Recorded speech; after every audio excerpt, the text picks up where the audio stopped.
Саламатсыздар ма балалар? Саламатсыздар. Бүгінгі көңіл-күйлеріңіз қандай? Тамаша. Жақсы. Енді осындай тамаша көңіл-күйді біз қалай жеткіземіз? Кәне,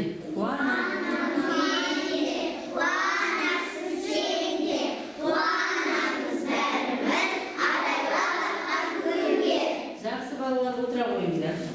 Балалар, қазір бізде қандай сабақ? Жақсы. Олай болса балалар, мен қазір жұмбақ жасырғым келіп тұр. Сол жұмбақты шешу арқылы біз мына сөз жұмбақты шешетін боламыз, иә? Жұмбақтарға мұқият ойланып жауап береміз, иә? Жұмбақтарға мұқият ойланып жауап береміз. Бірінші жұмбағымыз: бір нәрсе жоғарыда от жағып тұр, дабылдап, дабылын қағып тұр. Жоғарыда не жарқырайтын? Дабылдап, айқайлап тұрғанда жарқырайтын не? Бір нәрсе жоғарыда от жағып тұр, дабылдап, дабылын қағып тұр. Оның жауабы не екен балалар? Жандос айта қойшы. Найзағай. Жақсы, найзағай. Дұрыс па балалар? Жақсы. Бірінші.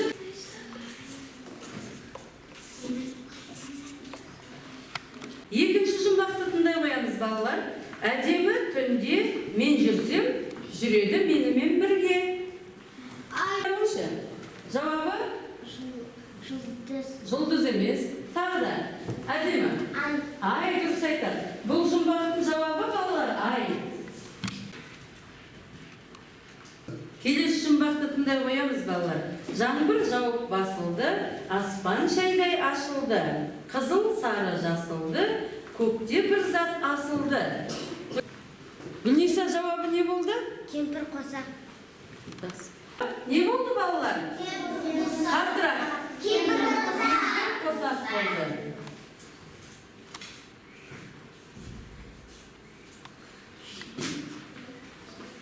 Жақсы. Келесі жұмбағымыз: ұшады қанатсыз, зымырайды аяқсыз. Кәне ойланайықшы. Зымырайды аяқсыз. Кәне, аяқ айта қойшы. Зымыран. Жақсы. Дұрыс па балалар? Зымыран. Келесі жұмбақ жасырайын. Аспанда жүзеді, қанатын қақпайды, жерде де жүреді, бауырлап жатпайды. Фатима айта қойшы. Жангелді айта қойшы жауабын. Ұшақ.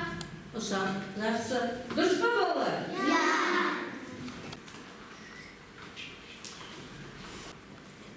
Балалар, енді мына сөз жұмбақта шешіп болдық, иә? Осы ерекшеленген сөз жұмбақтың ерекшеленген тұсында қандай сөз шықты? Жақсы балалар, жарайсыңдар.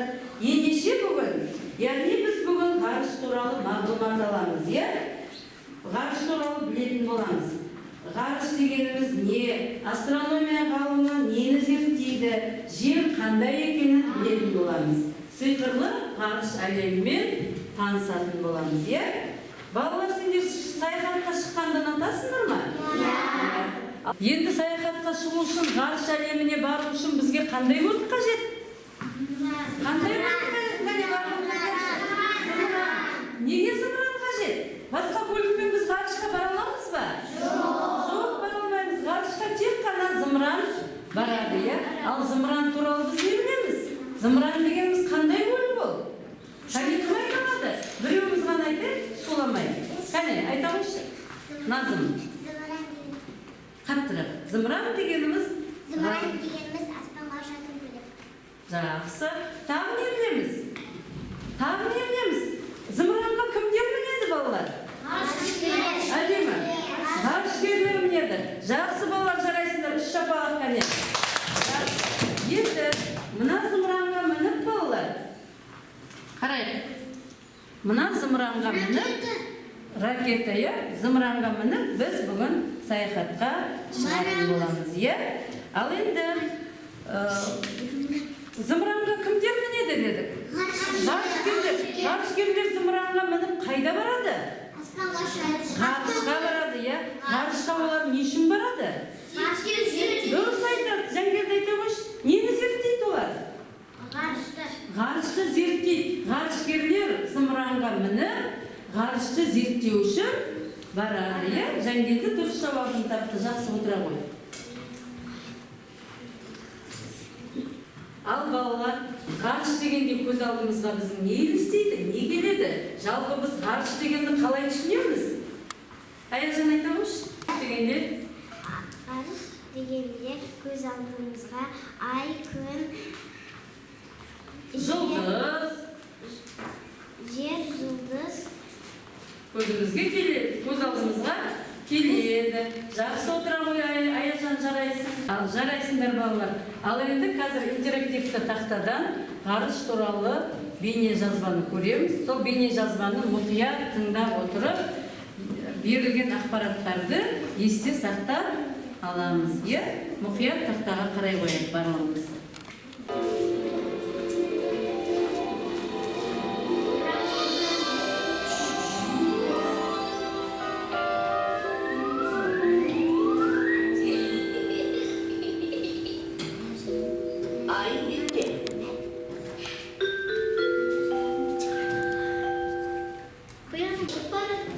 Ол жұлдыз емес, ұшақ қой.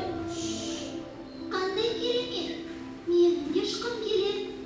Онда саған ұшқыш болу керек. Жоқ, ұшақпен емес, қыз секілді қалықтап ұшқым келеді. Ұшақпен емес, сен ғарыш кемесімен ұшатын ғарышкер бол. Сонда кеме ішінде қалықтап ұшып жүресің. Шын ба? Ғарышкерлер кеменің ішінде қалайша қалықтап ұшып жүреді? Жер бетіндегі барлық заттардың салмағы болса, ғарышта ешбір заттың салмағы болмайды. Юрий Гагарин. Ол 1961 жылы 12 сәуір күні қазақ жеріндегі Байқоңыр ғарыш айлағынан ғарышқа ұшқан. Қалықтап ұшып жүріп, қандай керемет деп тамсанған шығар. Қалықтап ұшқанына емес, ғарыштан жердің Ғарыштан жер қандай болып көрінеді екен?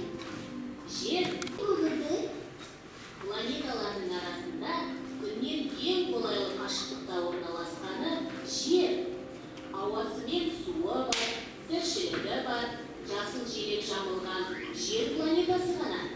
Сондықтан оны көгілдір планета деп атайды. планеталар дейсіз бе? Жер тәріздес басқа да планеталар бар ма?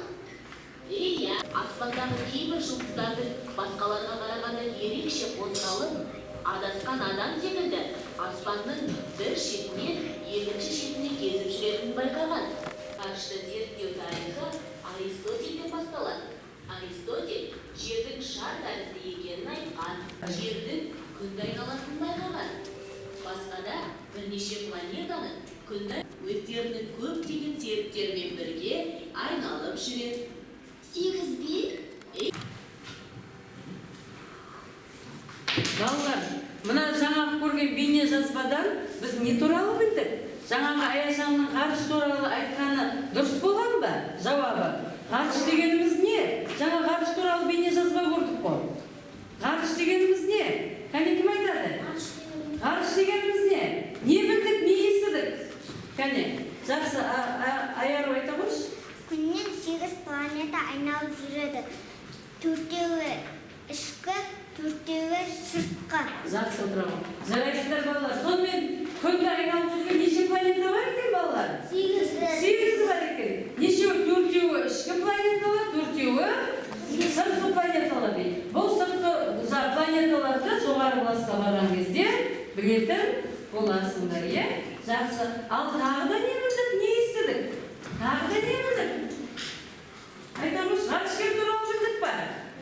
Иә, ғарышкерлер туралы не білдік? Ең бірінші ұшқан ғарышқа Юрий Гагарин. Адам баласынан ең бірінші ұшқан Юрий Гагарин. Ал біздің қазақтың ғарышкерлері кімдер? Талғат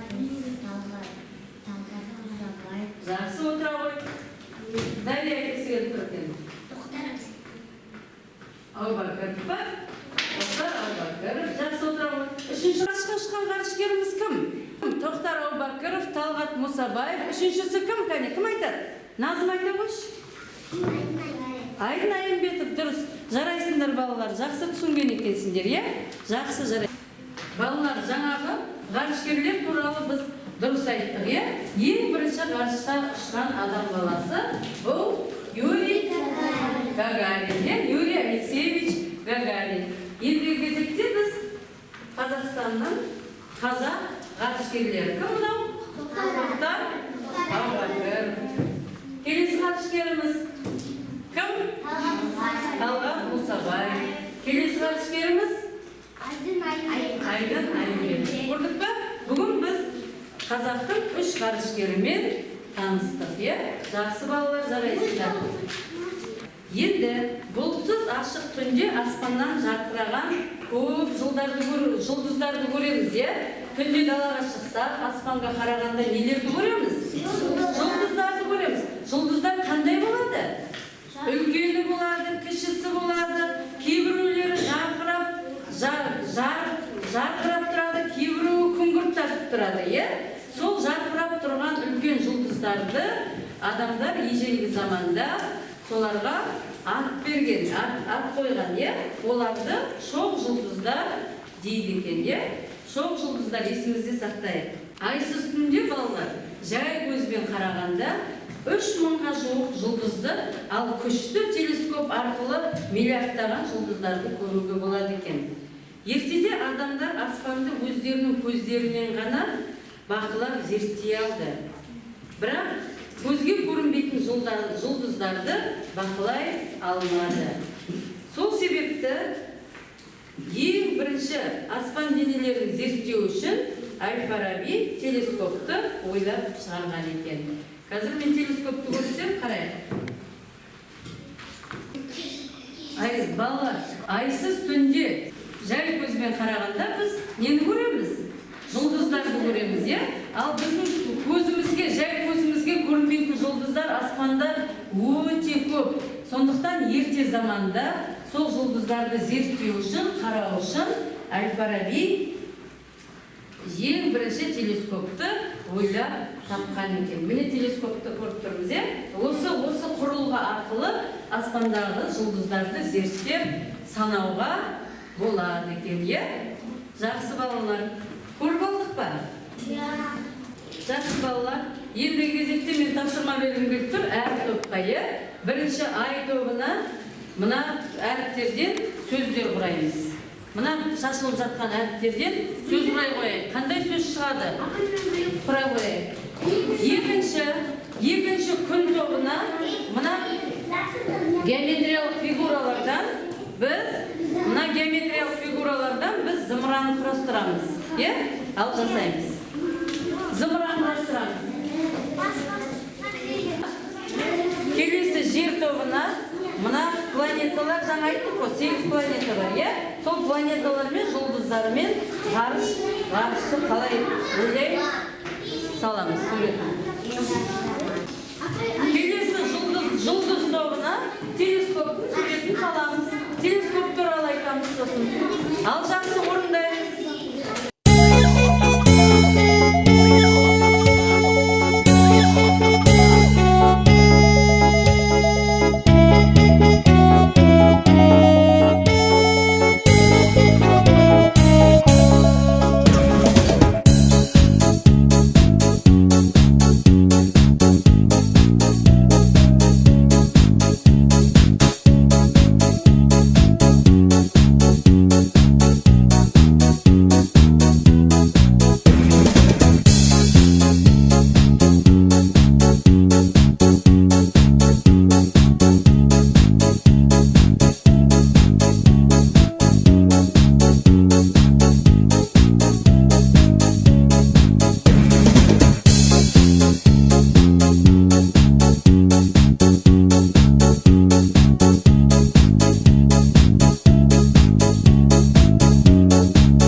Күнесе шабыл.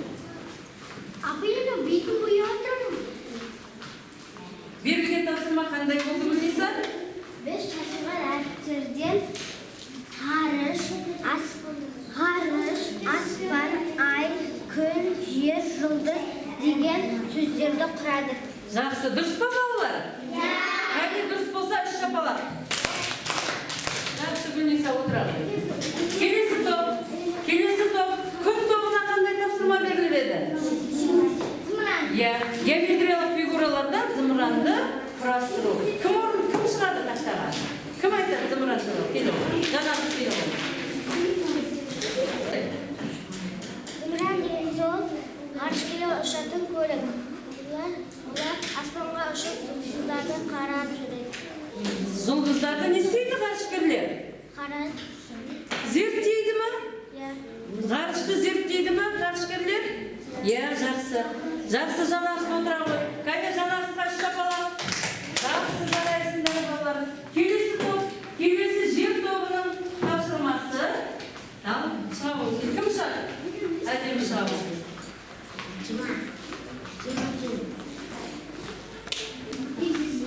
Ғарыш дегеніміз ғарышта ай, күн, жұлдыз,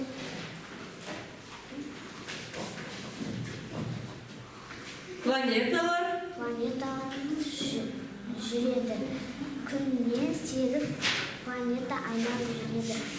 Төртеуі сыртқа, төртеуі ішкі. Жақсы, әдемі жауап берді. Ал кімнің алып қосары бар? Тағы ғарыш дегенде қалай түсінеміз біз? Тағы кім не біледі?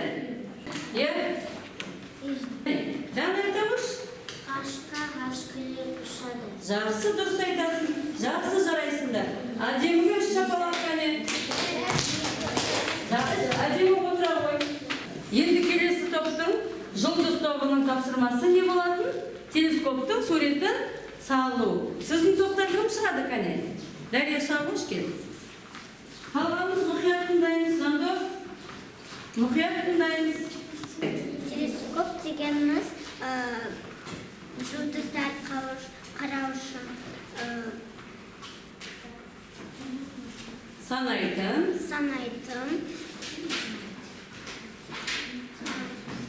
құрал. Оны ойлап тапқан кім екен? Оны ойлап тапқан Әл-Фараби. Жақсы жарайсың. Қане, Дарияға үш шапалақ.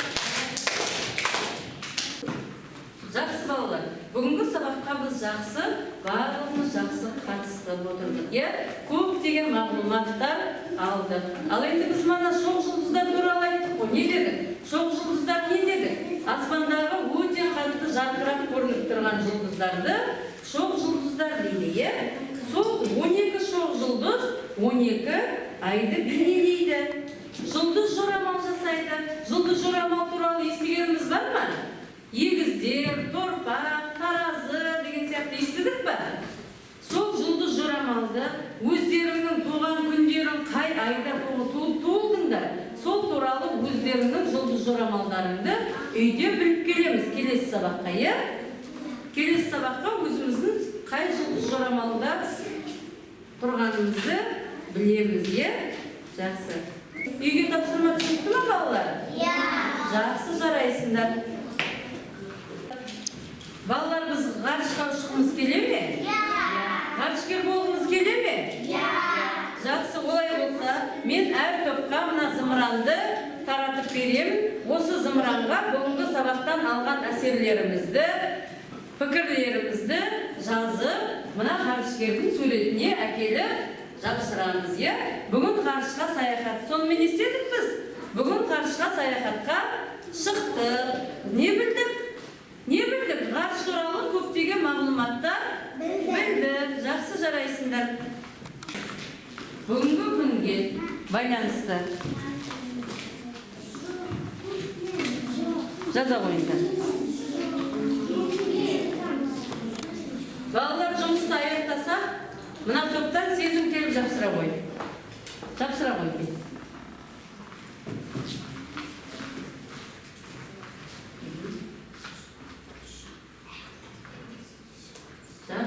отыра қой. Келесі ай тобынан кім шығады? Айсен шыға ғой.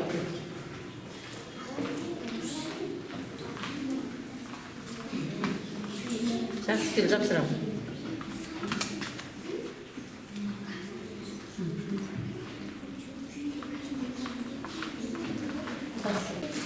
Балалар орныңыздан тұра қояйық.